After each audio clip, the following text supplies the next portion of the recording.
All right, let's do it live on a First Friday edition of the program. Merely Beau, Gibby here as well. Z still on assignment. I was thinking the official you got a 4-day weekend here for most. Most people off. A lot of people took Friday. You're off Monday. You got a 4-day weekend. You're gonna have some hot weather mixed in. It is a First Friday. It's a pretty good First Friday. You basically you have a good time tonight. All you got to do is get through tomorrow, and then you're done. This is technically like your Thursday. No. We don't say that Zegura. Well, no, but like you know how Zegura talks about the new trend might be taking Thursday off, and then coming back on Friday. That was his play, was to take. He took off Thursday once. So like golf. Tomorrow would be your Friday. Tomorrow would be Friday, and you're out. Yeah, in that sense, it probably would be. Looks like we're gonna have a great weekend for it. This is going to be a big Yeti, probably Yellow Jackets in the Yeti with heavy limes, little rodeo beers is probably where we're headed there with some ice. That's probably what we would do. That was the official beverage of the summer rodeo circuit would be that way. So that's probably how it's going to look like for me this weekend.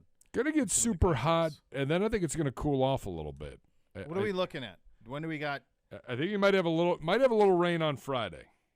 Might get a little stormy on Friday. Feels everything has been backed up a day on the weather forecasting. Yes. All right. So it looks like so you got a 40% chance Friday for rain. It looks like. I think it looks like a little cold front coming through because Friday night doesn't look great. Yeah.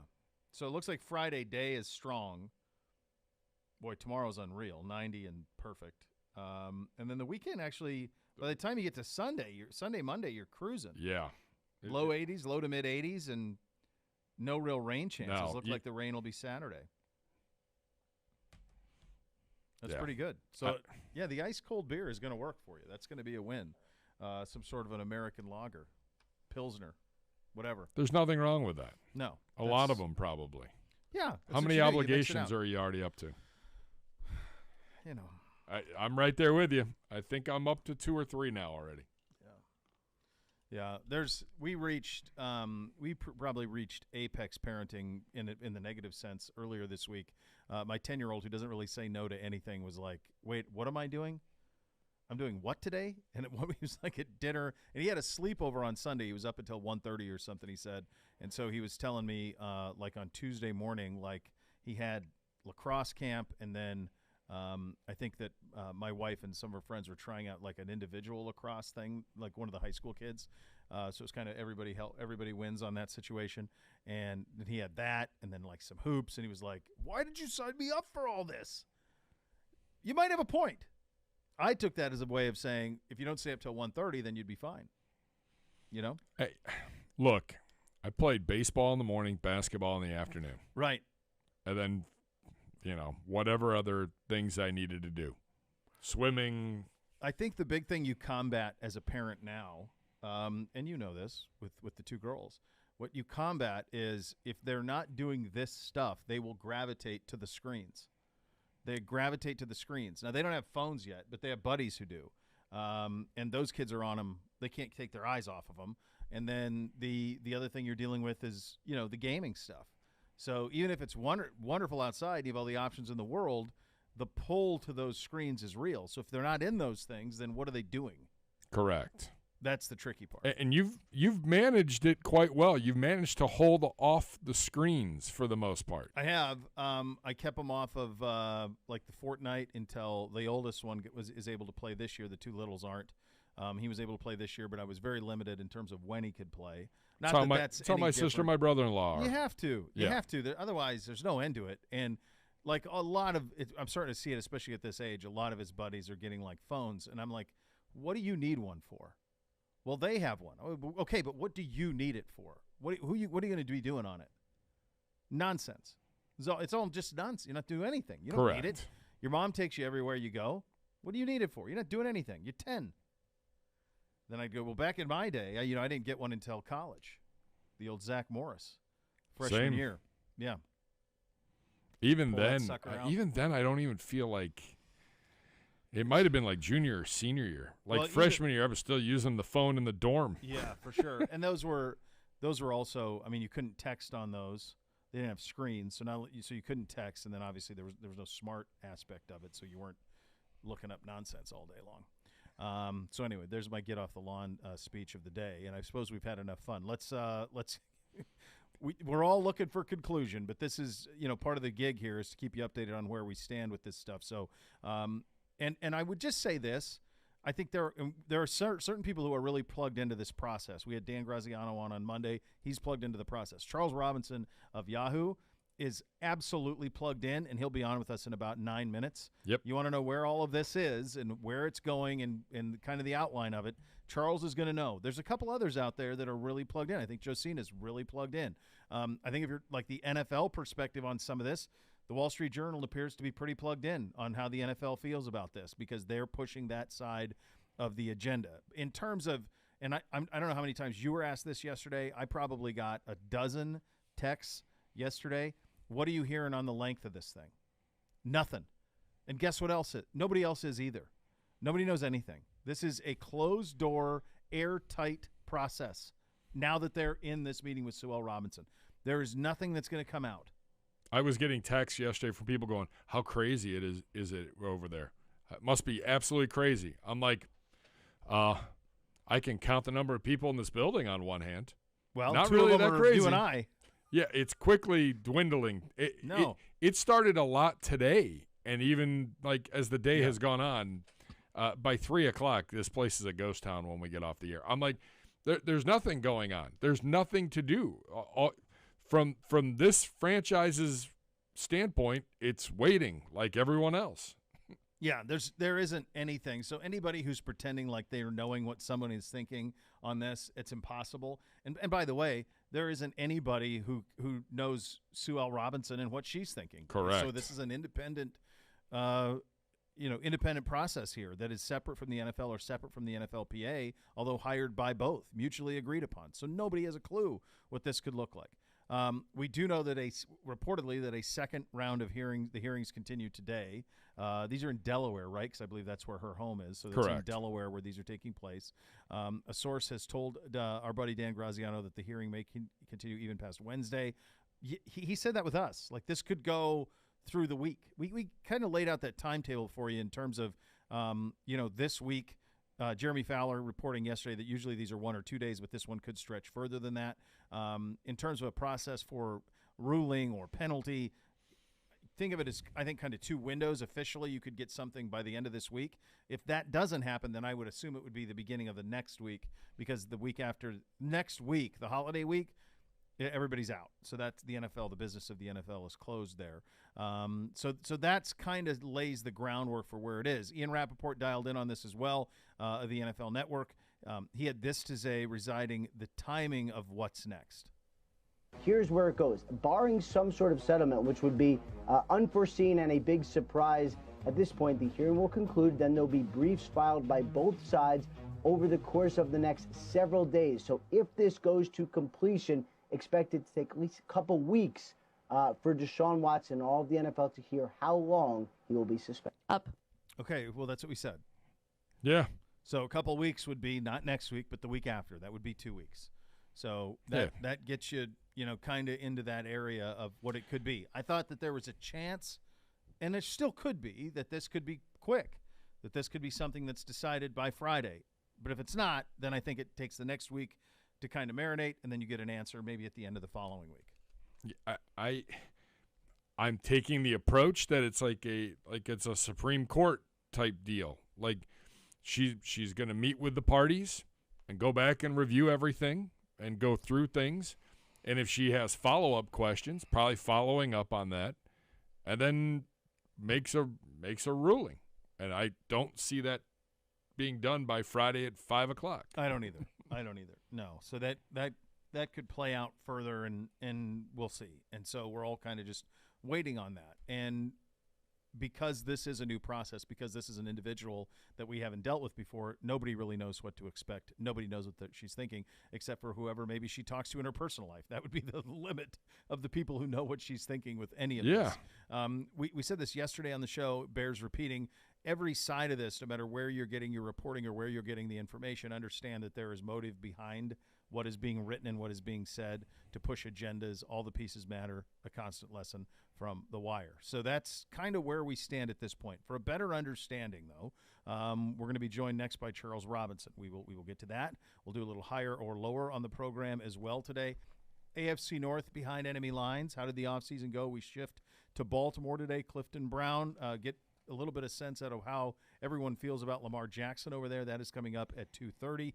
As I mentioned, higher or lower in the 2 o'clock hour of the program as well.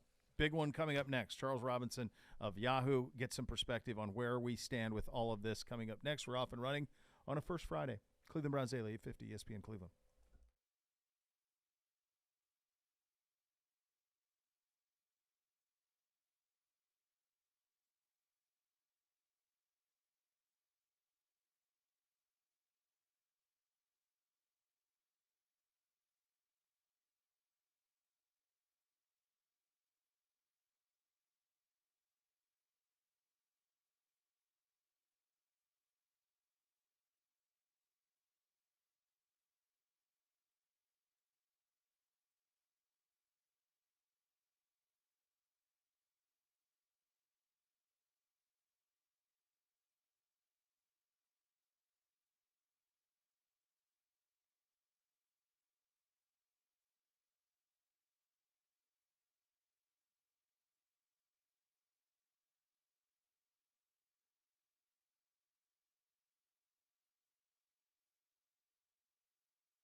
Another gorgeous day out there, heading into what should be a very, very good weekend.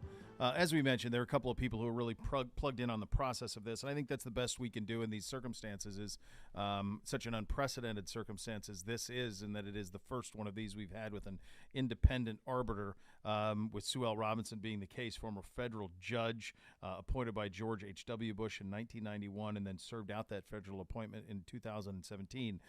So has been in that role for a very, very long time and obviously very dialed into to that. And I would think that, both sides would be prepared for everything that would come with that. But if you're out there trying to guess or use precedent of past rulings, I think that's fool's gold because there's no way of knowing how this thing is all going to go. One of the people really dialed into this is Charles Robinson. We hope to have Charles on here momentarily. I would think that Josina Anderson has been particularly dialed into this. Dan Graziano's been pretty well dialed into it. Rappaport pretty good on the procedure in terms of what happened, what's expected. Those are some of the names that I think are doing a pretty good job when it comes to getting down to what's actually happening in this process. Yeah, and every day there's something new.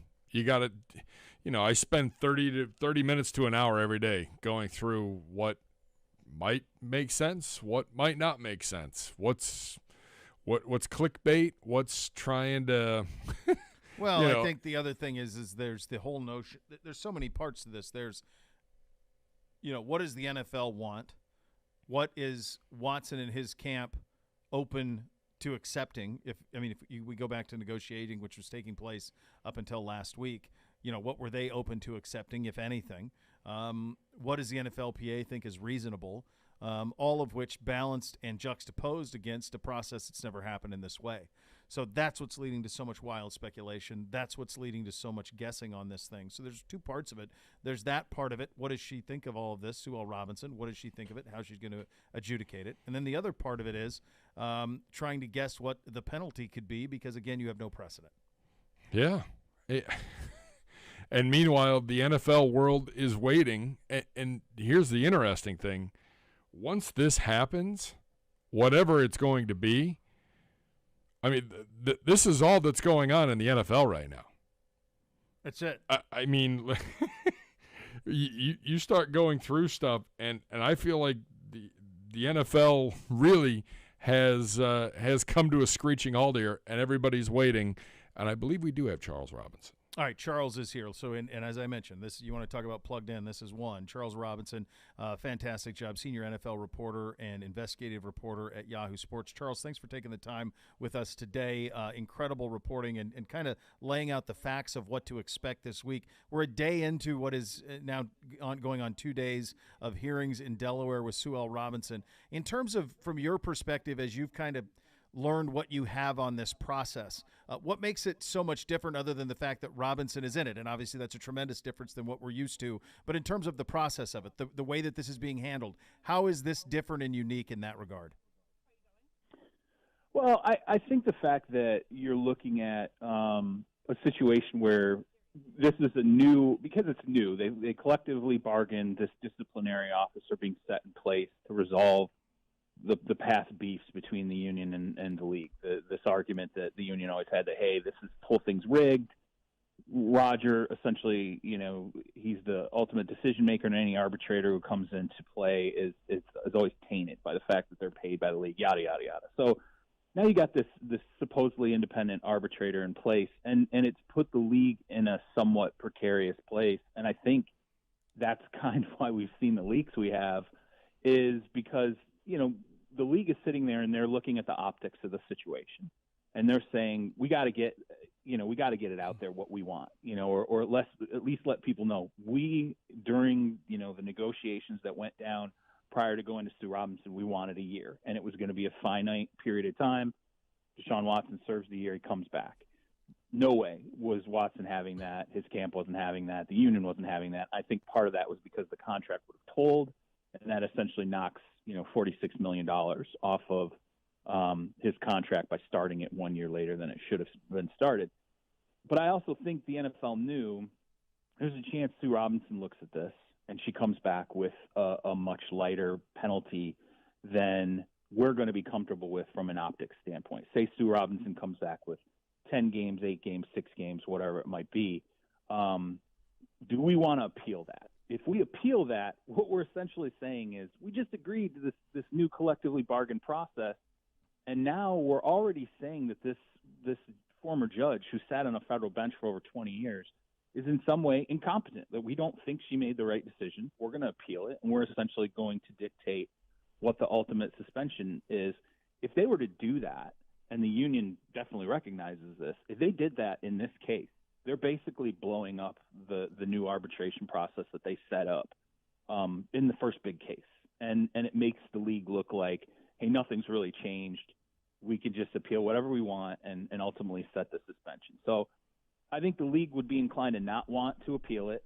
And I think that's why you now hear this leak that just came out from the AP that, hey, maybe if Sue Robinson came back with 6 to 8 games, the NFL would not be inclined to appeal that, and everybody can just move on. To me, I kind of felt like that's the NFL setting guardrail.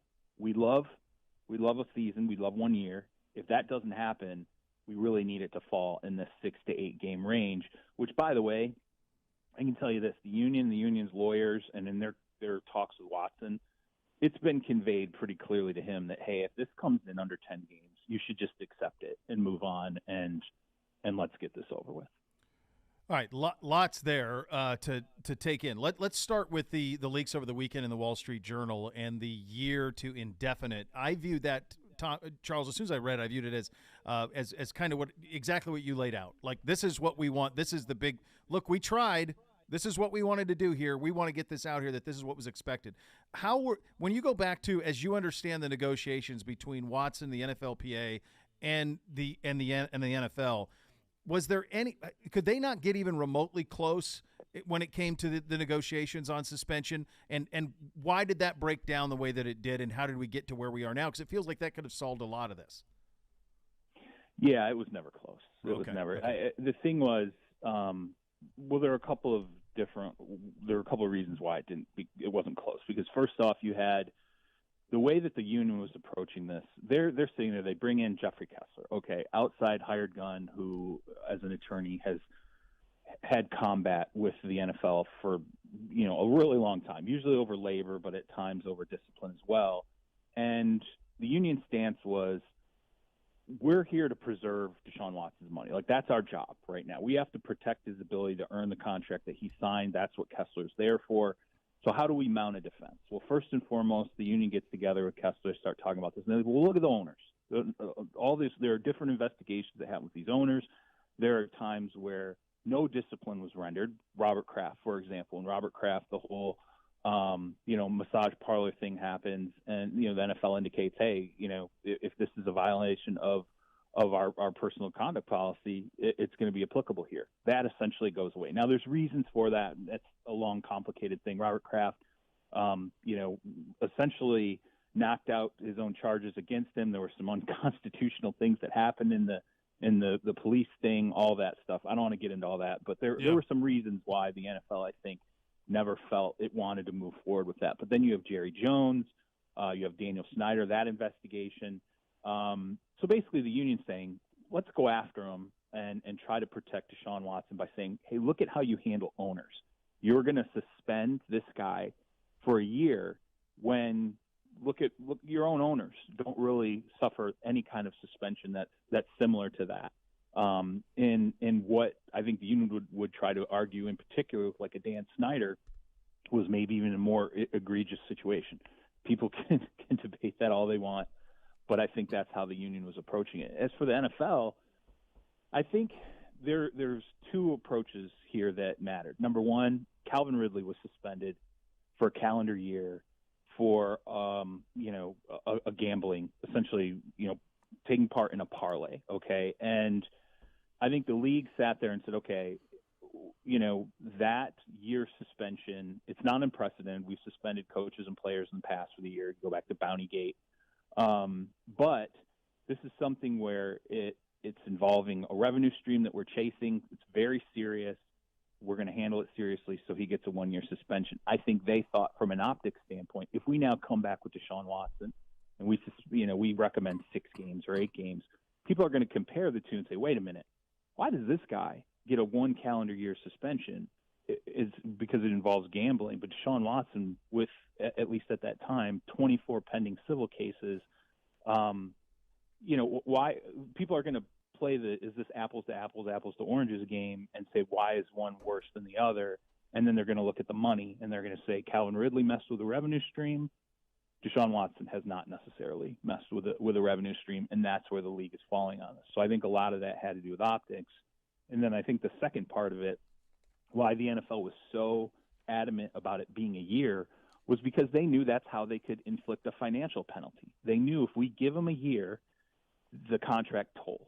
And if the contract tolls, the deal doesn't start until 2023. That knocks off, it's 1 year later he hits free agency down the line. He can never get the $46 million back that he would have gotten in 2023 that then converts to the $1 million base salary. So basically the NFL said, not only are we docking him a year, but we're also giving him a financial penalty without coming out and just saying, hey, we're fining you $40+ million. No, you're going to get fined by the fact that your contract tolls, and there's really no way for you ever to make that up in the aggregate. So I think part of it was optics, and part of it was going after the money from the NFL standpoint. And then I think from the union standpoint, it was let's defend the money, and let's defend the money through how the NFL has handled other disciplinary situations with owners. And Charles, Roger Goodell's own words have been used, I'm sure going to be used against him from the NFLPA when he is saying that, owners, commissioners, players, all of us are going to be held to the same standard. And you look at the Snyder stuff especially, my goodness, that's 20 years of various abuse and allegations that have been against him for a couple of decades of running the Washington football team. Is there anything in Sue Robinson's past from her federal time as a judge that you could look into and try to make some sense or guess of how she will view the comparison for let's just use Snyder in this case, Snyder and this instance with Watson? Well, okay, so here's the thing with Robinson, particularly the federal judgeship, because she's in Delaware, a lot of that has been handling corporate-related cases. It's a lot of patent suits. It's very much steeped in the reality that Delaware's it's a safe harbor for corporations, so you end up with a massive caseload of corporate related issues, and so it's hard to really look at that and map out where would Sue Robinson fall when it comes to a case like this, even though in some ways it is sort of the corporation, the NFL versus the player.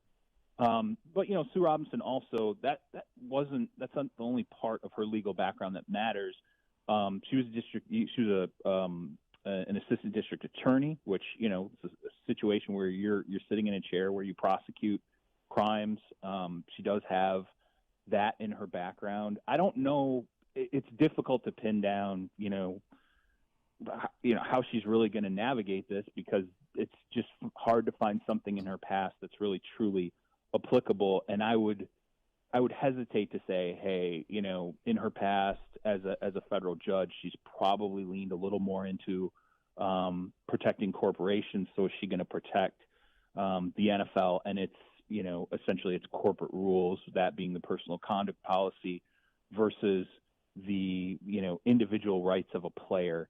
Some people would probably look at that and say, I would tend to believe that a conservative judge who was appointed by George Herbert Walker Bush and sat, even though she overlapped multiple different presidents, she's still a conservative judge. She still stands in favor, typically in favor of protecting corporations. So that's how she's going to handle this.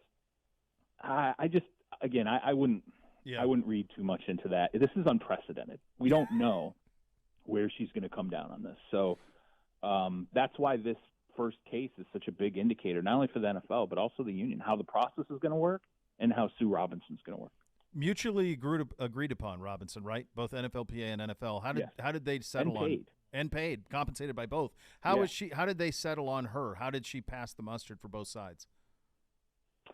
So basically when the CBA was hammered out and they agreed, hey, let's have this jointly paid and agreed upon, disciplinary officer. The way it was explained to me was there was, a pool of candidates. And remember, the union, the NFLPA, they have a lot of DC ties, so they're familiar with a lot of judges.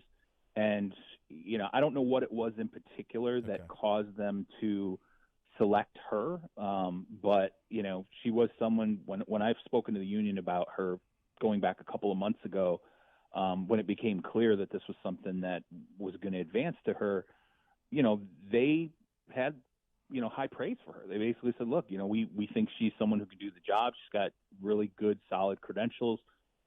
We think that her background has been fair. They didn't have an issue that she was, appointed by a conservative president and tended to probably have conservative corporate leanings. I think they kind of felt like that's more of just where she was positioned, being in, sitting on a federal bench in Delaware. They were impressed by the fact that, she moved up in the ranks in terms of the federal judgeship. She held the number one seat by the time, she stepped down in 2017. So, I don't think they felt like, hey, this is any kind of a problem here. If anything, I think the union was sort of reticent to have any level of confidence in how it would unfold in terms of the appeal. They're sort of sitting there going, well, look, at the end of the day, we can appeal it. We go to Roger or his designee. Roger, the NFL appeals it. They go to Roger as designee. Obviously, we are at a disadvantage there. But I think the union also believes that the NFL knows it would be a really bad look to step on a federal judge immediately. That was, jointly agreed upon in the first case. Like, if the NFL comes out and says, nope, not the right decision, we're going to appeal it, and we're going to set the standard ourselves. In some ways, I think the union would then look and say, okay, well, you've just taken this former judge that we agreed upon, and you've basically made her position moot in the process. You can decide anyway, and you've shown you're going to do that, and so we're right back to square one again with how discipline is meted out. Talking to the great Charles Robinson, senior NFL reporter, investigative reporter at Yahoo Sports, as you can obviously tell, very plugged into all of this. A couple more for you if you have the time, sir. I want to ask you on the Watson defense, and just so that we all understand it right. So it'll be Rusty Hardin representing Watson to Robinson, and then it will be Jeffrey Kessler for the NFLPA, and his focus there will be on the financial. Do I have that right? Yeah, so Hardin and Kessler are going to work together, okay. And Hardin is more involved in the particulars of the way the NFL is approaching this. They want to take a narrow scope. They ultimately chose 5 women, and from what I understand, they had more interviews than just the 5 women. Actually, I think out of the 5 women, only 4 sat with NFL investigators, but they felt like they had enough evidence and contemporaneous evidence with the 5th to also add the 5th individual woman. Now, that said, basically the facts of what the women are alleging and then what was brought up in the process of depositions and the investigation by Watson's legal defense team, that's what Rusty will be handling. The particulars of the allegations directly against Watson, whereas Kessler is going to handle more of precedent. Okay, what's the precedent of discipline, in terms of the league office? He's going to attack the lack of discipline where it concerns owners, or at least their perceived lack of discipline, and how that should factor and weigh into ultimately, what a suspension should look like. So you have it right. That's how they're going to divide it up. Kessler's going to handle more of the broader overview of how the disciplinary process works and precedent, from past situations, whereas Hardin's more going to be answering in defense of the direct allegation. All right, last one for you. I'll get you out of here on this, Charles, and I can't thank you enough for your time, and I won't hold you to this because, to your point, there is no precedent. What is your best guess on a timeline for all of this to come to conclusion? That's what everybody wants. I want to know that. I would be great. I would be so happy if you could answer that. When I talked to someone with the union, I said, how long do you think this could go? Their first ballpark was they thought that, look, this could go 2 to 3 days in terms of the hearing itself. And then in terms of Sue Robinson's ultimate decision, it was as broad as – it was just like, hey, we expect a decision before he would take the field in training camp. So their ideal, I think, would be like mid-July.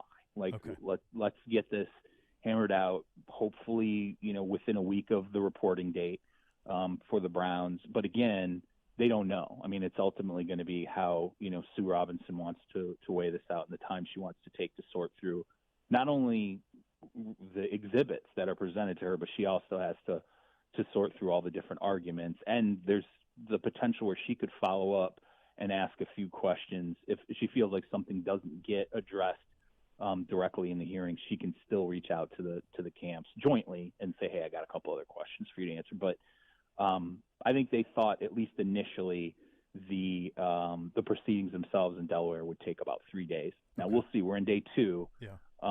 And I wish I could tell you exactly how it's going on inside that room. Nobody knows, man. Unfortunately.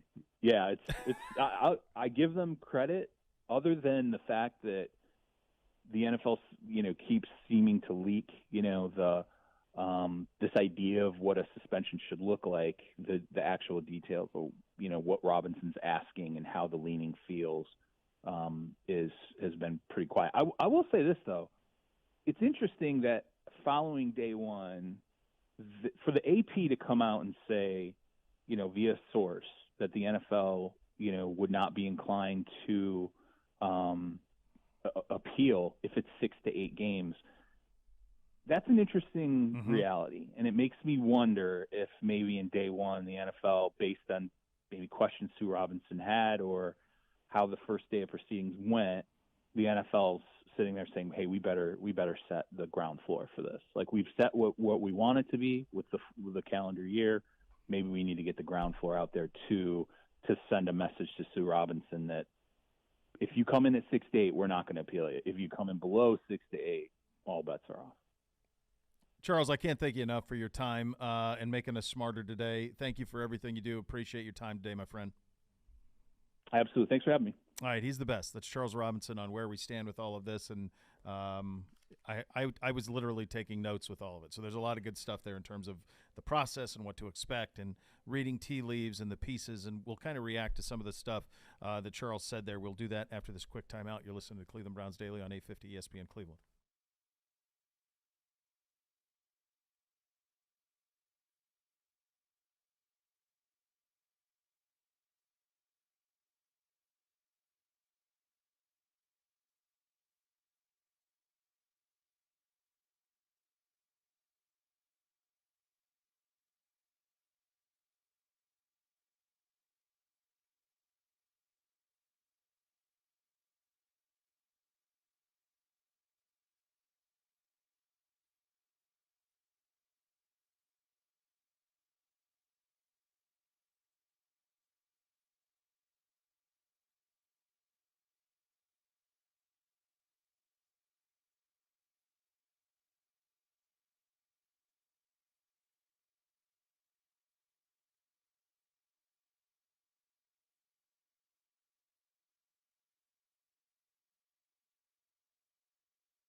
Certainly a lot of bad advice out there about gambling, from secret methods to picking lottery numbers to betting big when you're on a roll. The myths can lose you money and get you in a lot of trouble. So before you wager, find out what's real and what isn't at keepitfunohio.com.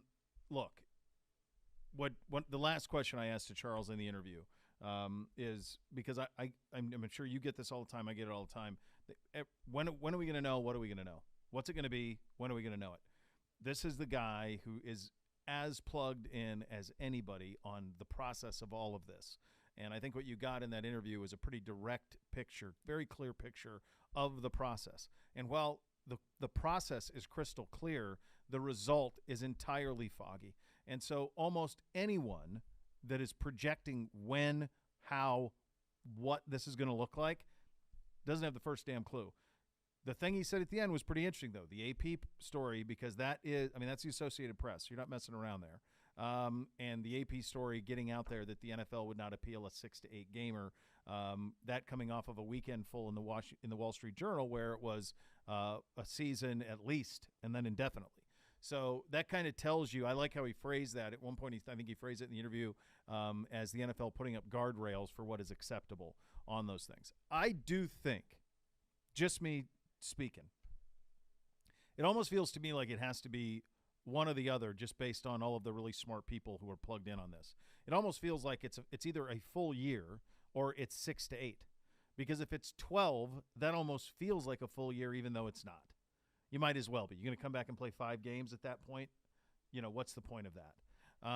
So it feels like it's either one window or the other. And the other doesn't seem very likely to me, so my hunch is it would be in the first window. But we'll see. Too bad you don't have a red light. God bless it. That's how this is going today. Strike that up for a demerit. Zegura would be so proud. He would be. He's so happy. He would be ecstatic. Right in the middle of all this heavy lifting we're doing. And you're heavy lifting all week. Should have seen it at 3 o'clock yesterday, kids. Man put on a command performance. He was on a gurney, man.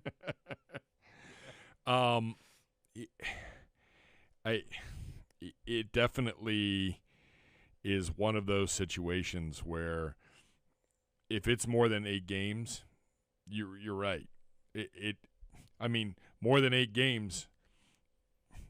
Jacoby Brissett is a good quarterback. Is Jacoby Brissett a 17-game quarterback? Yeah, he would be. He would be if he has to be. I think that, like, if it were 12 or something like that, would you even play Watson at that point? That's what I mean. You kind of just screw up the feng shui or whatever you have going at that point. I agree. It's either half a season or it's the full season. Yeah. The other couple other things that I thought were really interesting in there was how Sue Robinson was selected, the credentials that she has, 16 years on a federal bench, paid by both sides. And also one of the things that we talked about, over the course of the last week or so on this show, this notion that the NFL is not going to want to undermine their own process. This is a collectively bargained process. And if they undermine it with appealing it, then this is the first time out. Then what's the point of it? You've undermined, in a sense, the CBA. So I don't know that they're going to do that. I think that that both sides. I could see the NFLPA appealing it almost no matter what, unless it was 0, appealing it no matter what. But I don't see any. I think it's very long odds that Goodell or anybody that he would again independently select as an arbiter on this in the appeal process would go against this original process. This is the process everybody agreed upon. So it feels like whatever she comes down with, we live by. And the appeal goes to Goodell, not to her. No, right. So and it goes to him, or he can appoint somebody else to hear the appeal, but it would be somebody that he's appointing. And then you're dragging it out further. Yeah. Because you got it. Let's be honest. And Charles said it without saying it totally. You got to have this put to bed before training camp. It's not fair to the football team. It's not fair to all parties involved to not know before training camp. Well, and the other part of that, I thought that when I asked him, and I wouldn't hold his feet to it, nor would I ever, but he's plugged in, and you ask, best guess on timeline, that's another one of those pay attention a little bit, because There's presentation of both sides that took place yesterday, taking place today. That could go on to tomorrow. Yep. Then Sue Robinson is going to look at all this. And she may have follow-ups, as he said, and we talked about that. She could have follow-ups to either side. And then she would take the time to make the judgment. So as long as you're, middle of July, heck, last week of July, whenever, as long as you're in that window, you have plenty of time to sort it out. But I wouldn't expect anything, and it didn't sound like Charles would either. I would not expect anything imminent, that this is going to be something wrapped up quickly, because there are so many layers to this. I asked him about the Snyder stuff, just use Snyder as an example of what has happened for 20 years there. How will she weigh that in that? Should she weigh that? How's she going to interpret it? How's she going to – the NFL's code of conduct is pretty nebulous. How are you going to interpret what that means? And how is it different? And remember Goodell's own words, commissioner, owners, players, all judged by the same standard. Well, are you sure? This is how you did it with Snyder. You say you did it with Jones. What are we sure? That's the other layer to it. So it's a tough needle to thread. Well, I didn't even think about this example, but the whole Calvin Ridley, year-long suspension for gambling. Right. That he mentioned it. That could play a factor in things. Well, Ridley's thing too is, that is a revenue stream that the NFL is pursuing, and a big part of being able to pursue it is that there is integrity in the game. Correct. On the field, right? Because that's the thing that you're paying the closest bit of attention to. Look at Swag. Black quarter zip. I thought he would be on vacation already. Never's on vacation. That confirmed. Always be grinding. Yeah. All right, so that's where you stand on that. A lot of good information from Charles in that interview. Kareem Hunt is at his youth football camp today. Ashley Baystock of Cleveland.com caught up with him and asked him about his future with the Browns. Here's what Kareem had to say. Last year here you told us you hope Nick got paid soon, and it was like 3 weeks later he did, so what do you got for us this year? I hope I get paid. So, whatever they, decide, they know I'm going to come out there and give it my all and, do whatever I can to help the team win. How important is it to you to stick around beyond this year? It's important. I get to do stuff like this all the time, my hometown, my high school, middle schools over there. So, it's important. It's good to be around my family. Everybody's here, coaches. It's a lot of familiar. You're up. Yeah, we love having Kareem here. I think we forget how big his loss was last year. We talked about it all the time on the show, but him not being there was so noticeable last season when he went down with an injury. You've got a lot of running backs, though, and so who knows where that all shakes out. That's a fascinating room to watch. 5 running backs. You probably need 3. You drafted 1. Yeah. So where does that leave everyone else? Well, Felton's the one that's interesting. Does he slide? Can he slide back into the receiver room? But these are going to be the last cuts on the team when you talk, Felton and Ford and, where all of that works as you get down to that original number that you need to get down to. So, but I think what all of us would want, what Browns fans want, is just one full year with Kareem and Nick both healthy for the year. Like, what's that look like? We haven't had them, like when you play with the Browns on Madden and it's pure joy because they're both there all the time. Like you just want that for a year. You want a little bit of taste of what that could look like. And by the way, earlier in his sit down with the media at his camp, he did say, I'm healthy. Everything's great. But I am very cognizant of that, that ankle area and that calf muscle. And I spend a lot of time every day now stretching both of those. Yeah, for sure. It was a little bit of a scary incident, wake-up call. I think we all thought the worst. The fact he was even able to come back was impressive. I remember texting Z because it happened right in front of him, and I said, oh, God. I said, what did you see? And he just goes, not good. No. Like he thought it was done. It was no contact. He literally planted and went the wrong way. Yeah. Yeah, so he's – it's when you, and we'll get into Jacoby Brissett in the second hour. Nathan went one-on-one with Jacoby. We'll play that probably around 2:15, 2:18, something like that. You can hear some of that. If it is Brissett for an extended period of time, those two backs are going to be critical in setting it all up.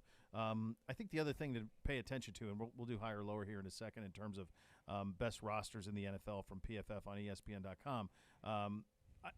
When we have people on, I don't know that, and even when I talk about the Browns in general, I don't know if people have a full appreciation of how good our defense is and how talented that it is, especially the back seven. And so that will play a part in all of this as well. But you can play some really complimentary football if you have to, if there is an extended absence for Deshaun Watson by the time all of this is said. No matter what, like the quarterback doesn't have to do it all in this offense. No. It's been set up that way. Yep, it has been, and again, like I said, we will get to the Brissett. We'll play that interview Nathan did with Jacoby from a couple of weeks ago. We'll play that for you coming up here in the second hour of the program. We'll also go behind enemy lines in the AFC North in Baltimore. What is kind of the tail of the tape there? Lamar Jackson came to minicamp. Feels like it's kumbaya, is it? We'll get some perspective on that. And coming up at the top of the hour, we hit you with a little better or worse, higher or lower. You listen to Cleveland Browns Daily on 850 ESPN Cleveland.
You're up. And the Bath Authority can give you that bathroom of your dreams. You can transform your current bathroom into a custom bath for a spa-like experience. Let the Bath Authority make it a reality for you at a fraction of the cost of the competitors. The Bath Authority is Cleveland's premier bath and shower remodeler, expert factory-trained installers. Give them a call now. You get $500 off your next custom bath or shower remodel. That number is 216-220-8399 or go to thebathauthority.com. Guys, simply put, it's where affordability meets quality. They have an enormous selection of bath projects. They're all made here in the United States. Your bathroom can go from outdated to outstanding in the matter of a day. If you're in need of a tub to shower conversion, they'll take care of you on that front as well. Superior products with expert installers at thebathauthority.com, 216-220-8399. Time for a little higher or lower. I'll even call it that since Z's not here for you, Gibby. Wow. I'm so honored. Yeah, you're welcome. Pretty generous. I do what I can do. Hey, man. When I can do it. We're getting through it. We're doing the week. We're thriving. Zegura was texting me this morning. I said, dude, I know. A, get off your phone. You can't. B, like, is it cold up there? Because you all look like you are buttoned up and in jackets. And he's like, no, it's like 75 to 80. I was like, well, then put on some shorts. How about a T-shirt? Like, you're wearing sweatshirts. I mean, maybe breezy. Maybe it's breezy in the morning. He's on assignment. Who knows? I've never been up there. I've never been. We have the place at the lake, so we always just go here to the lake. I'm assuming it. I'm sure that it's Lake Michigan, the beaches and the dunes and all of that. I'm sure they're nicer. The dunes are nice. They're pretty cool, right? Yeah. They are very cool. But the further north you go, it's chilly. Well, yeah. So I was thinking about. And by the way, like I saw on Monday, there were like 800 flights canceled in the country on Monday. So, like, as I'm weighing this potential Montana trip at the end of July and I'm thinking about $1,500 tickets and flights canceled, I'm going, this just does not seem like the smart thing to do at this time. So I was trying to think of places, that within an 8-hour drive that I could go to. And I was looking at, like, the Traverse City, Mackinac Island area. And that is all of that. That is 8 hours up there. It's every bit of 8 hours. Have you I had relatives that lived in the Upper Peninsula. Okay. In the UP, so you've been to like Mackinac Island and all that? Yes. Okay. Yeah, it gets chilly. It's not like it. The further what am I south, doing? Like I take the fam. What are we doing if I go up there? Yeah, you can go. You can go in the water. You can hang out. There's pools. There's things to do. I mean, it's very comfortable. It's very Mayberry-esque. All right. Okay. You would. Similar to Destin and things to do. All right. There's not really the resorts. There's one big, nice hotel. That's in Mackinac, right? Yes. The big one? Yep. Yeah. And they got no vehicles there, right? It's like all horses and carriages. That's the deal? I don't know the answer to that. All right. Off the top of my head. And have you done Traverse City? Traverse City is fun. A lot of bars, a lot of breweries. Bootsy like that. Yeah, he could thrive. Grand Rapids. I love Grand Rapids. A buddy of mine lives there. Yeah. I've not been. There's some fun places there. So I was reading, there was a tweet from a guy, I don't even know his name is Jason Ayton. Okay. He's a contributing editor, tech columnist, Inc. magazine or something. Sure. He said he's based out of Lansing, Michigan. He said, I'm on a Delta flight from GRR to MSP. I don't know what airports those are. Minneapolis is MSP. Okay. Delta just offered $10,000 for people to give up their seats. $10,000. He then follows up and says, yes, all 6 of us are still on the flight. I don't want to talk about it. What? You said GRR Airport? Yes. That's Grand Rapids. Grand Rapids to Minneapolis. To Minneapolis, and they offered $10,000? Yeah. For you to get off? I'm getting off that plane. I'm getting off the plane. And by the way, you could drive to Minneapolis. Yeah. It might cost you, with a rental car and everything, it might cost you $1,000. Here's the only deal. If he has some sort of elaborate vacation that is booked somewhere else, some resorty thing, and my guess is that Minneapolis isn't the final destination, that instead he has a connecting flight that would get him there, and his expenses that he's poured into that are over the $10,000, to where it would be a net loss for him. even with the 10 grand. I don't know. I feel like I'm getting off that plane, and I'm taking my kids and my wife with me, and they're not. There's no debate here. Well, again, yeah, you have to see what the number. Even if I got to cancel the vacation. Good news. Where do you want to go next time? You just have to make sure that it's because you're going to lose the vacation. Correct. So if you've spent $10,000 on the vacation, it's a wash. Correct. But if So you you've lost haven't, it, if you haven't, or you have some sort of cancellation policy, or you can hop in a car and make it to Minneapolis in time. Like, say your flights from Minneapolis is until the next day to wherever you're going. yeah. Kids, we're getting in the car. I'm going to do about 80 miles an hour. We're going to get there. It might cost us an extra $500. I've never heard of such a thing of 10,000. I looked at that and I said that is not true. That can't possibly be true. Oh, but it is. It appears. Wow.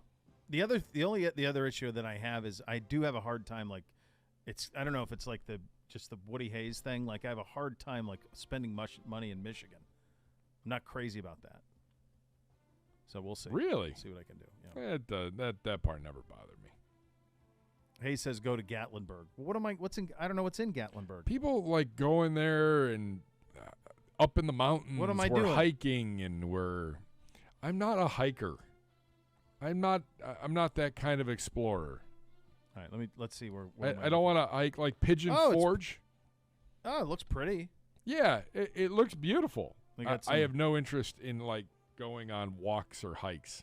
There's got to be stuff for the kids. There's got to be some water parks, that type of stuff. I mean, I think that's the minimum. Oh yeah, they do. They have some of that. Madison, our board up, says Gatlinburg is great for drinking. Perfect. All right, Maybe I should go Madison, to Gatlinburg. I've got little children, for gosh sakes. We can't have that. Bootsy can thrive. He has. There's a hot tub too. Yeah, I mean, we can't put little kids in a hot tub, Madison. You have a I hot don't know. tub. Yeah, but you got to have it at like 100. Anything over like, well, they're old enough now where they can be in it. But did you know that? Like little kids, you can't put them in anything over like 100 degrees for a certain amount of time. Like their hearts can't get in the water. Really? Yeah. Not great. Not great. Not the father of the year right here. That's Well, for I think sure. it's like when they're really little, like when they're 2. Okay, good. That was Yeah. before me. They got a Skylift park in Gatlinburg. All right. Looks like they got some stuff. I mean, I've heard it's a good time down there, especially in Tennessee. Like, I think it's Pigeon Forge. Yeah, you My dropped that buddy- a couple times. I don't know anything about a My Pigeon Forge. my buddy goes down there on vacation. He's probably listening. He'll text me here momentarily. They take a family trip every year. Go stay in the mountains and, put me on a beach. Give me. Yeah, and the closest one of those is what, like Outer Banks? Is that the closest one you can get to other than like the Great Lakes beaches? Is like Outer Banks or like Virginia? Jersey Shore. Is that closer? Boy, I can't. I don't. Might be the same. I know anytime that I have people who are like friends of mine are from Philly, and they're like, "Oh yeah, we go down to the shore," and I'm like, "Oh, like yeah, Jersey Shore, Tommy with the cheese rolls and all that." Like that's what you're talking about. And they're like, they get so pissed off. It's not that. You sure? You sure it's not I that? don't know. I think the whole state's that. It feels like the whole state's that. I don't know. You tell me, Bob. Yeah. No, I look. It does feel like it's the Carolina beaches are the closest best. But I don't know how best they are. A lot of people here go to South Carolina. I know that. A lot of people drive to like Hilton Head, Yeah. that area. I don't understand the whole driving thing either. When you can hop. Well, you can't hop planes anymore, you're right. Coach. You're right. A They're year not ago reliable. at this time, you could fly to Myrtle Beach for $25. It'd be more to check a bag. $25. God. I haven't paid less than $800 for a flight in as long as I can remember. I don't So even know where. That's unbelievable. That's in incredible. January we flew. We took my in-laws because I opened up their winter Yeah, right. price down in Fort Myers in January for the 4 of us to fly down. Now my wife and I flew back like 6 days later. Total cost for 4 flights down and 2 flights back. My wife got it for $250 total. God. I mean, that's. In February. You can't even get mad if your flight's canceled at that rate. No, that's why I was like, whatever. Even in Easter weekend when we went down there, as long as you booked it far enough in advance, I think it was $100 round trip for each of us. All right. But, like, I don't have to travel with a lot because we have a washer and dryer, and, like, it's 90 degrees every day. I'm in a bathing suit or I'm in a polo at night going to dinner. That's it. Yeah. It's a uniform. Yeah, that's it's a it. uniform. Polo for golf in the morning, bathing suit in the afternoon, polo at night. All right. That's where we're at. I thought about even, like, tying into, like, the Hall. I mean, we obviously we're lucky to live near the Hall of Fame. I thought, well, maybe go to, like, Martha's Vineyard or Nantucket or something like that and go to Springfield to go to the Basketball Hall of Fame. But then I look at, like, how far that is. It's forever. It is, but it's worth it. Like, in Springfield's not awful to get to.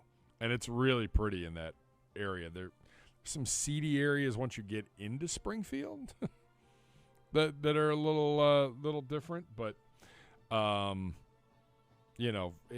that's a fun that I recommend that. It's family 8 hours 30 minutes. It's not awful. So and you would go through, like, I am not driving through Pennsylvania, so I would go north. Actually, you could do it in Niagara Falls. So you go there. Everybody's got passports. Stay on the Canadian side. Is that the deal? You have to stay on the Canadian side. All right, side. so you go to Niagara Falls. You do that. Then you continue on your path. And then you're in Springfield. And then if you're going to go to, like, Martha's Vineyard, that area, Nantucket, then that's another. My family has a house up on the Cape. How very Kennedy of you. I don't know if I've been there once.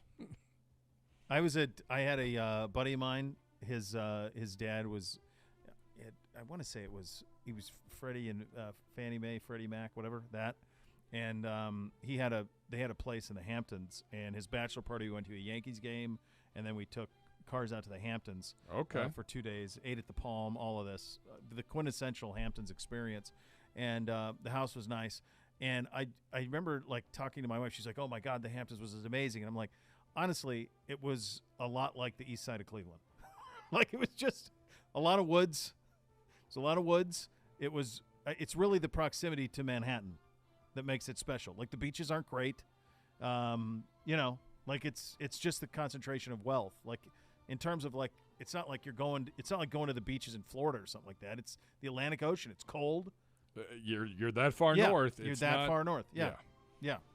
I remember when the 1 year we've been to Maine a few times, and I remember going up the first time, and it was like 85 degrees, and I'm like, man, I just want to jump in the ocean.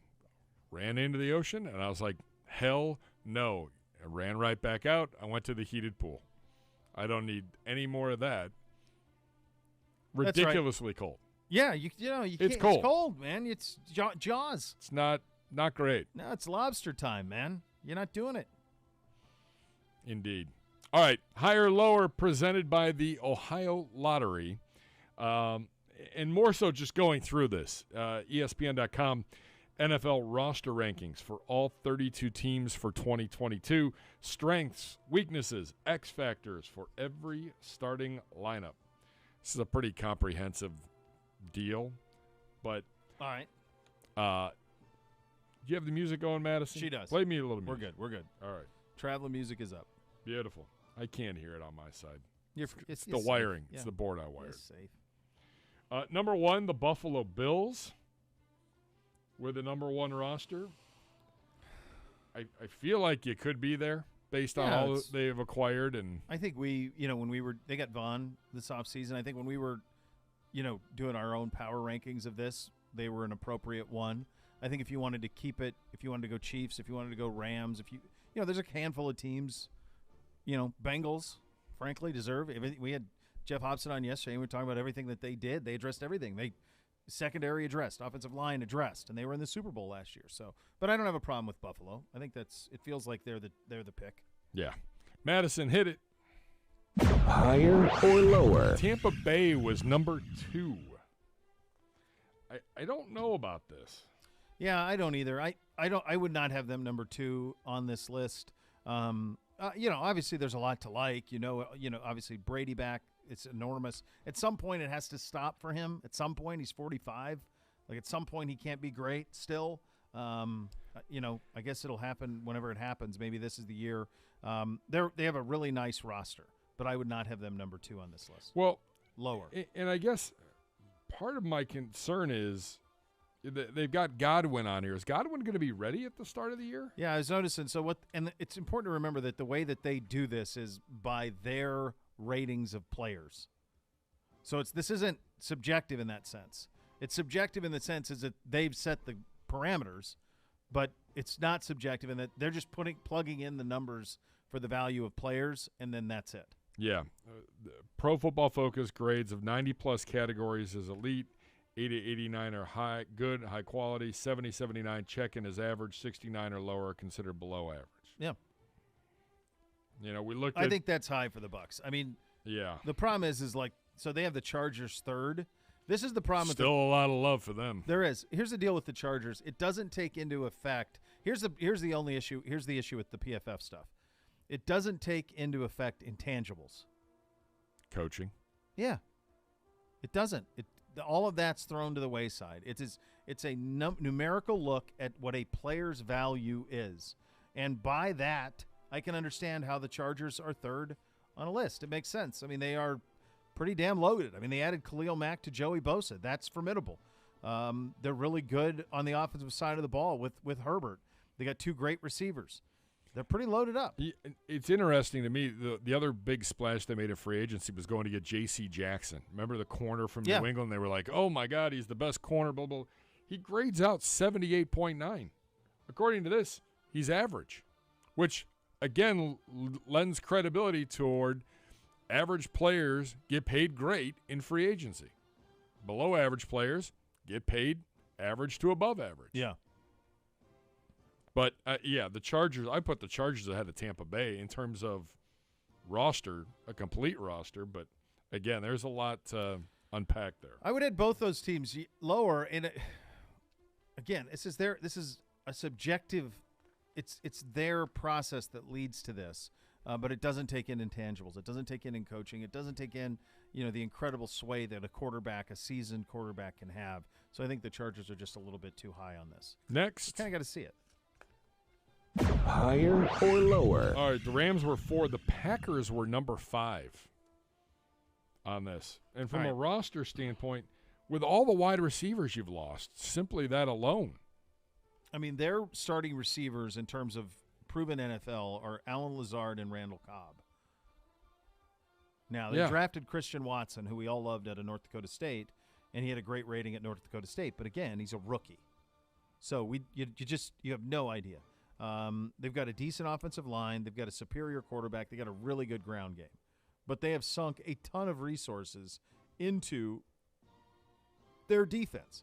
This is where you see their high numbers. You see Devontae Campbell at an 85, Preston Smith, Rashawn Gary in the 80s, Devontae Wyatt, although he's a drafted guy, but in the middle of the defensive line. Jair Alexander is a 90-rated player at corner. So in terms of their 90-rated players, they don't even have Rodgers as a 90. They have Bakhtiari and Jair Alexander as the two 90s. Rashawn Gary's 89.9 and Rodgers 89.4 on that list. Next. Higher or lower? The Browns come in at number 6. Now, they do have Deshaun Watson in a quarterback, and his rating is 92.5, and I'm sure that's helping the overall roster. But how is Nick Chubb only an 81.7? Okay, I'm glad we're on the same page there. Amari Cooper's only a 73.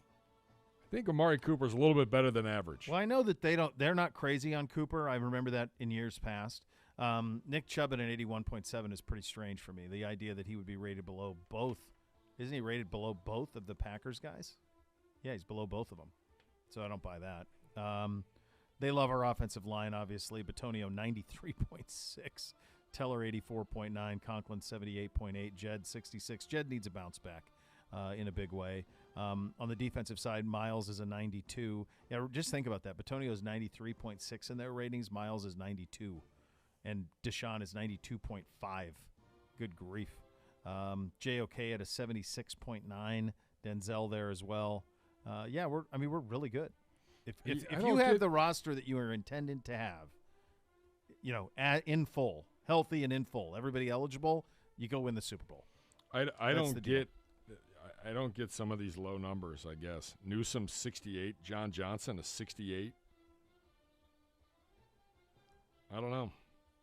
Yeah, I don't understand the Nick Chubb one. That No. seems pretty wild. Next, Higher or lower? we may end up playing the Brissett interview tomorrow. That's fine. Just giving you a heads up. I thought that was the case as I was looking at the clock. Yeah, exactly. Yep. Eagles come in at number 7. Okay.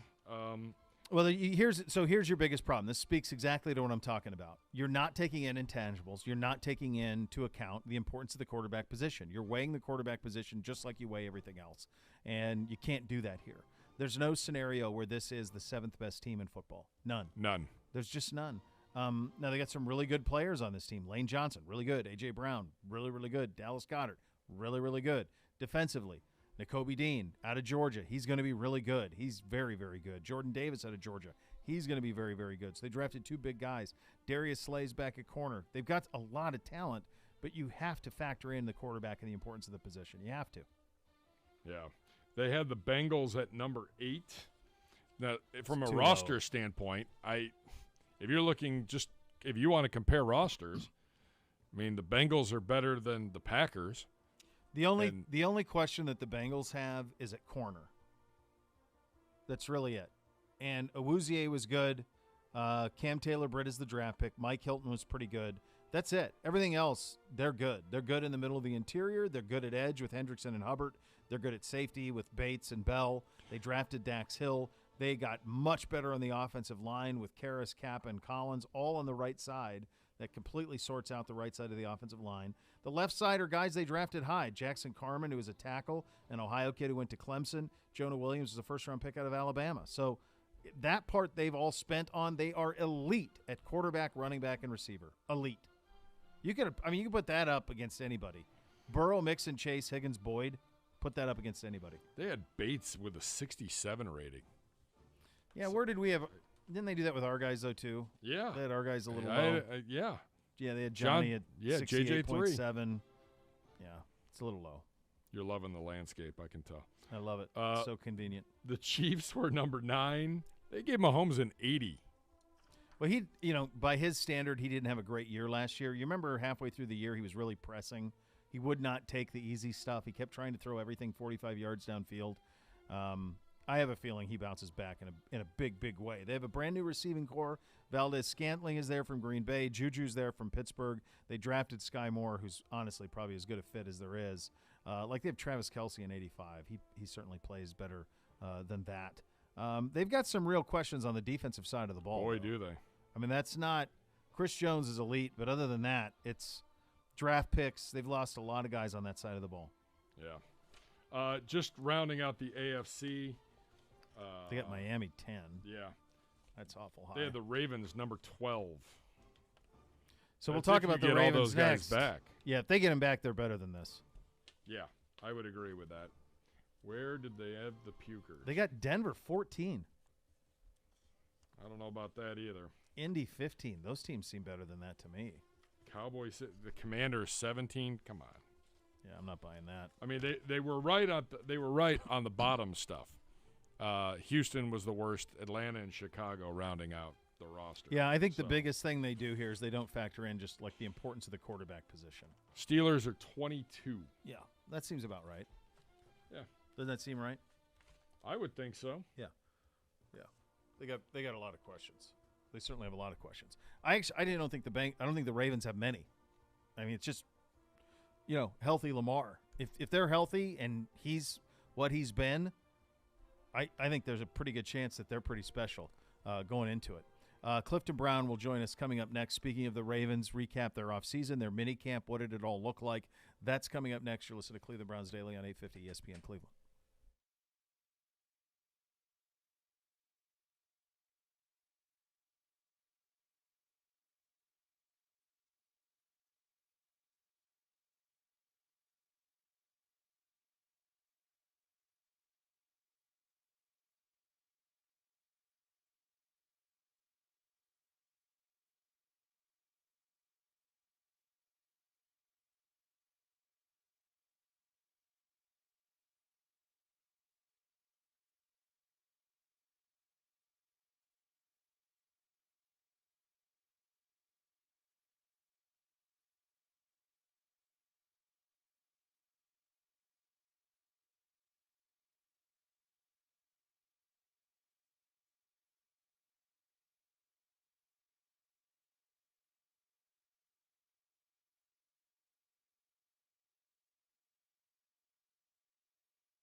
Rumpke Waste Recycling, family owned and operated. Whether you join them as a customer or as an employee, you'll become part of the family. Visit rumpke.com to learn more. We continue our tour around the AFC North at the conclusions of minicamp and heading into the true off-season before the start of camp in Baltimore. Clifton Brown joins us, staff writer at the Baltimore Ravens. Clifton, thank you so much for taking the time. I just wanted to start because, one of the things that, it's interesting with us here, we deal with this all the time in terms of what we see in the building and then the reality that we see throughout the media around the country. And I'm sure you have similar things, and I'm sure that you dealt with this with Lamar Jackson.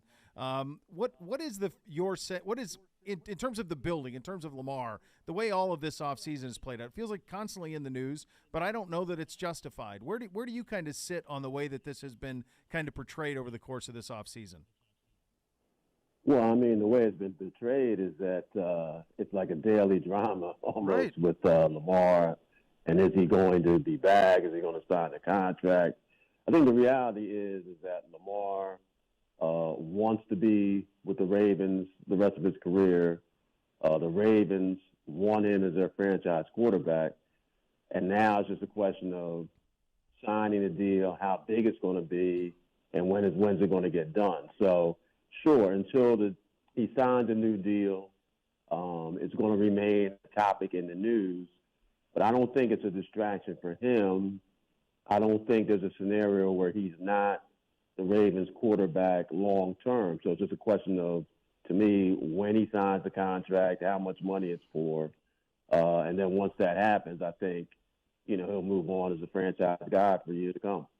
Man, I'm looking at this thing, and we were just looking at some of the PFF roster rankings, and I actually think they have Baltimore a little too low. So much of what happened last year, so much of it's tied to injury, just decimated. We dealt with that here too, just decimated by injuries.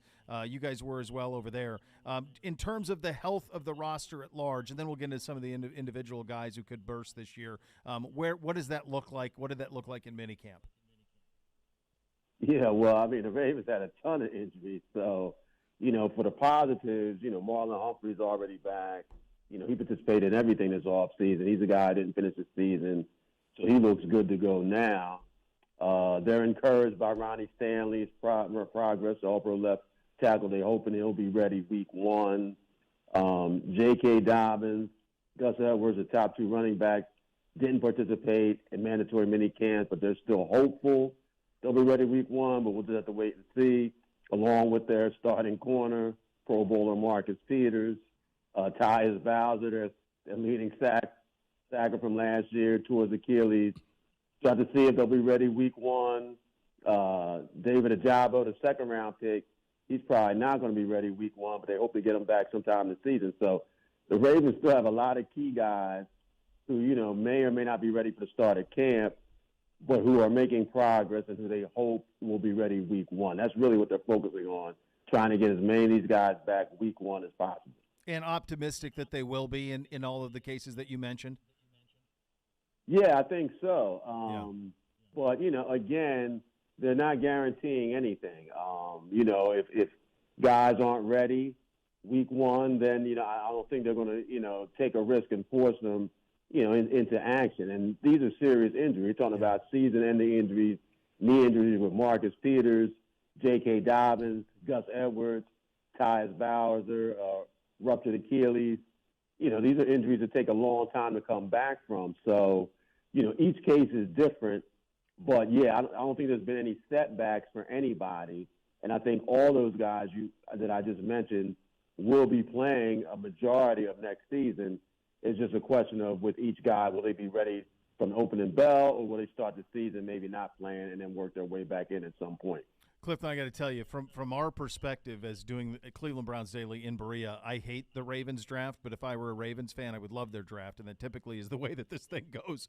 Linderbaum, I saw him a lot at Iowa. He's sensational, and Kyle Hamilton from Notre Dame is that as well, and a really dynamic play mentor. You mentioned Ajabo, who's probably going to be a redshirt with the big injury, but he was really special at Michigan. You've gotten to see a lot of Linderbaum and Hamilton. What impressions have they made early? Good ones. Linderbaum, great technician, great movement. The biggest knock, obviously, was his size, the smaller center of the draft, but really quick, really smart, really physical. He looked like a guy who had been the starting center for a couple of years to me. Now, more will be told once the pads come on, but he's very decisive, doesn't look confused at all. Same with Hamilton. I mean, a couple of times he made some mistakes, but Hamilton is so athletic. You see the size that he has as far as his height. 6'4" safety, that stands out, and he can move well. But he's really athletic, and, the Ravens love the way he hits. He's physical. So Hamilton's a safety. He can move all over the field, move them around. I think the defense is going to be more multiple this year. When you have a guy like him and then Marcus Williams, the other safety who they got in free agency, they can really show a lot of different looks. So, yeah, they feel like they got the best center in the draft in Linderbaum and the best safety in the draft in Hamilton. And they definitely didn't think Hamilton was going to be there at number 14. When he was, they grabbed him really quickly. Boy, let's stay on the defense for a second. Would that also – because the guy I loved in the draft coming out of LSU is Patrick Queen, but it seems like a little bit of a slow start to his career, although there has been some big-time flashes for him in games. What's his role and what are the expectations for him going into year 3? Well, when he moved from the strong side, the weak side linebacker midway through last year, and they made Josh Bonds the starter next to him, Queen's play really picked up. He's extremely fast, gets the ball really quickly. His tackling hasn't been quite as sure as they want it to be, and he hasn't been as good in pass coverage as they want to be. A guy who sometimes you can fool him, reacts too quickly, goes one way, and they get him out of position as far as in the passing game. But he's making strides in pass coverage. He's making strides as far as being more of a sure tackler. And they still feel like Queen, he's got the ability to be a Pro Bowl type linebacker. It's just a question of being more consistent. And this is a big year for him. Queen's a good player. I think he has the tools, and he definitely has a desire to be a great player. I think this year will tell a lot about whether he's on the path to being, a great player. But certainly he has the talent to do that. And I think playing in this defense is going to help him where he's going to be more of a playmaker this year than he has been so far in the NFL. Talking to Clifton Brown, staff writer at the Baltimore Ravens. Let's go to the offensive side. The loss of Hollywood Brown, obviously a big one, but I like what they got back for it. But I also like Rashad Bateman from his time at Minnesota. And I understand he's a very, very different player. But is there a sense over there that he can really blossom now going into year 2? Well, he was a first-round pick, and they did that because they feel he's a number 1 receiver. Now, this is a year they're going to need him to step up and play and be healthy. And I think they're also going to need the other receivers around him who are also young, whether it be Devin Duvernay, James Prochet, Tylan Wallace. They need those guys to step up as well. So it is a question now that Marquise is gone, a 1,000-yard guy who was their best deep receiver, how they're going to pick up the slack. I think those young guys, they definitely feel like they're ready. It's going to be interesting to see how they respond now that Marquise is gone. And I also think that, the Ravens, they drafted 2 tight ends and already have an all-pro tight end in Mark Andrews.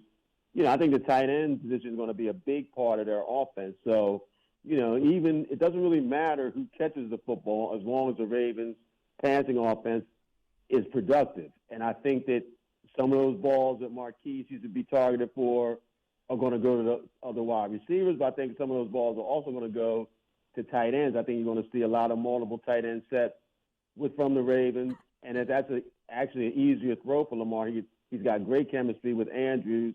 If he can develop that type of chemistry with the 2 young tight ends that they drafted, then to me that's going to make their offense, more consistent. Clifton, if everybody's healthy and they get to where they need to be and the running backs get around healthy, what evolution do you anticipate seeing from the Ravens offensively? And it's something we're dealing with here with the acquisition of Deshaun Watson, and that is you've got to keep pace. You've got to be able to score when everybody knows that you're trying to throw. You've got to be able to throw. You've got to be able to move the ball.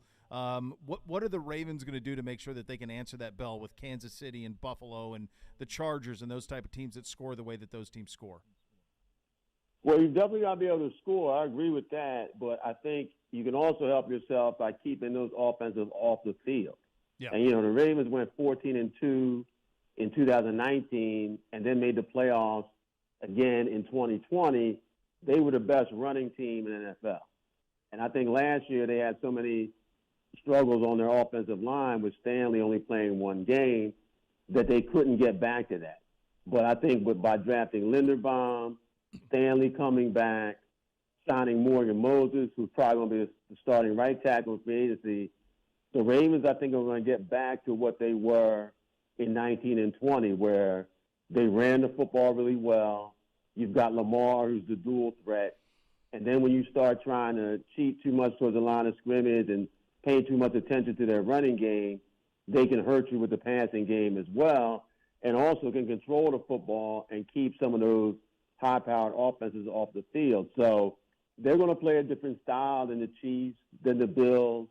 I think as long as Greg Roman's offensive coordinator and as long as Lamar's a quarterback, the Ravens are going to kind of do their own thing, maybe going against the grain a little bit about what you see around most of the NFL. But, you know, they were a high-scoring team in 2019 and 20. Yeah. And they were a team that could control the football. I think that's what they're going to try and get back to. Clifton, how would you you think about the AFC North and the Ravens spot in it? Just looking at the roster, and obviously the Deshaun thing's got to get sorted out here. But let's say, for example, that when he's there and part of the mix, where do you kind of slot these four teams in the AFC North heading into the season? Well, I think it's going to be a really tough division again. I mean, I don't see how you can't say the Bengals aren't the team to beat. They're the defending AFC champs. They've got a young, explosive roster. So they're obviously in the mix. I think the Ravens, definitely in the mix. They were 8-3 last year before Lamar, got hurt, missed the last 4 or 5 games, and lost their last 6 games in a row. So I think the Ravens in the mix. You mentioned Deshaun and Cleveland. We know how talented their roster is. We don't know what's going to happen with Deshaun yet. If he's not there, it definitely hurts them to me. Yeah. But to me, you can't write them off. And then, it seems like people always want to write off the Steelers. Tomlin's never had a losing season in 15 years. This is a different era with Ben Roethlisberger, but I can't see the Steelers just going away, not as long as Mike Tomlin is there. So, yeah, I mean, you could make a case for all 4 of those teams, but if you're asking me where I'd slot them now, yeah, I think the Bengals are the team to beat, but the Ravens are certainly capable of winning the division. Then I'd go with Cleveland and Pittsburgh in that order, but I think those teams are going to beat the heck out of each other when they play each other like they usually do. It certainly does feel like that, doesn't it? Thanks for your perspective today, Clifton, and we appreciate it a lot. Thanks for having me. Take care. All right, that's Clifton Brown, staff writer at the Baltimore Ravens, joining us on the hotline there. Yeah, you look at there's a lot of ifs with them because there's a lot of injury stuff that they got to get sorted out. But if it's sorted out, it's a full 19 day. Guys on their IR at one point. We talk a lot about the injury bug biting us last year. It didn't bite anybody worse than the Baltimore Ravens. No, they were number one. They were number one on the injury bug. Yes. From the injury bug situation, and not only was it injury bug, it was serious. It was season ending. I mean, they had Achilles and knees. I mean, they had all sorts of things happen to them. Look, this for them, it's just going to come down to Lamar. That's it. There's nothing else to it. Can they be explosive offensively the way they were in 19 when he was sensational? Can they move the ball consistently, especially when they're behind? Can they do that? They weren't behind much in 19. No. No, and from a defensive standpoint, where are they at with some of these guys? If they're healthy, they're frightening. I agree. Calais Campbell, Adefe Owe, used to be Jason Owe out of Penn State. Patrick Queen can flat out fly. Humphrey Peters at corner. Hamilton out of Notre Dame at safety. If they're healthy, they're a top 5 defense probably. Yeah, I think so. And then you just need Lamar to. You need the offense to be top 15, and they're going to be right back to where they have been. All right, Lamar Jackson is in his. He has started 58 games. He's played in 58 games in the NFL, so he's going into his 5th season in the NFL. Guess the stats, Gibby. How old do you think he is? Lamar? Yeah. Going into his 5th season. 25. Nailed it. Good job out of you. All right. Good night, everybody. You remember next level is next. You remember that he came in at 21. Oh, my God. So he is younger, despite going into his 5th season. Baker is going into his 5th. They came in the same draft. but he's almost 2 years younger than Baker, and he's younger than Deshaun, I'm pretty sure, too. Yeah. Well, for sure. He came in a draft after, a couple drafts after. So, I mean, he might be younger than Burrow at 25 or close. They got to be similarly aged because Burrow was a 5-year guy at, between Ohio State and LSU. Checking. Lamar Burrow's 25. Same age then, okay. In 2019, when he won the MVP, he threw for 3,100 yards, 36 touchdowns, 9 interceptions. No, I'm sorry, 36 touchdowns, 6 interceptions. 36-6, 6-1 touchdown to interception. And then didn't they lose in the first round of the playoffs to the Titans? I think they did. Yeah, I think they did. Yeah. That's the way that I remember it. That same year he ran for 1,200 yards and 7 touchdowns.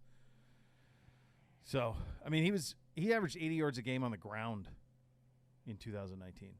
It's no wonder he was unanimous MVP of the league. It's stunning stuff. So much more to come. You listen to Cleveland Browns Daily on 850 ESPN Cleveland.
If a car, truck, or motorcycle accident caused you injury, call the injury lawyers at 1-800-ELK-OHIO for a free case review.